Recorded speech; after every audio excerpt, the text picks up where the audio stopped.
I'm back with another simple worksheet, that is match each uppercase letter to its lowercase letters.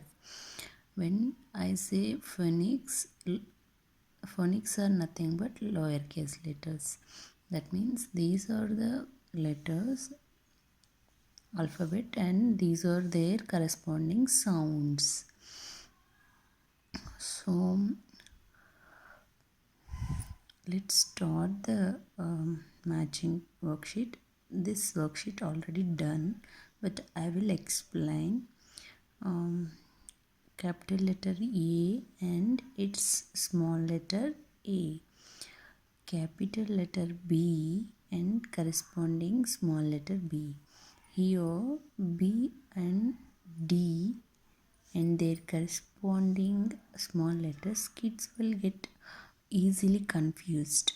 To avoid that confusion, I will just give one trick to remember how to write B and D without confusion. So here capital letter B is there, right? Two curves are there in the capital letter. Avoid. Just take off that upper curve. Your small letter B is ready. So for D, standing line and a C-like curve. C-like curve. For B, just in a capital letter B, take off the upper curve. Don't write the upper curve. Your small letter B is ready.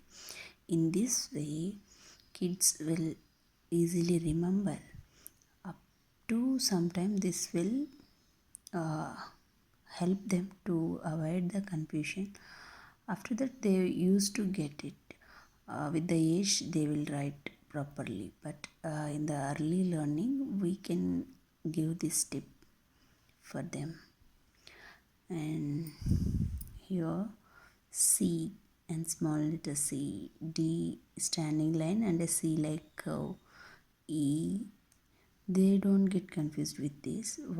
We need to get them right to remember this. F, small letter F, Z, small letter Z, H, small letter H, I, small letter I.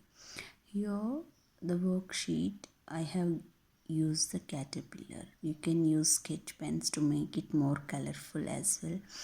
And if we give them pictorial worksheets, they will easily understand and very much interested, or they will show interest in doing the worksheet. Thank you.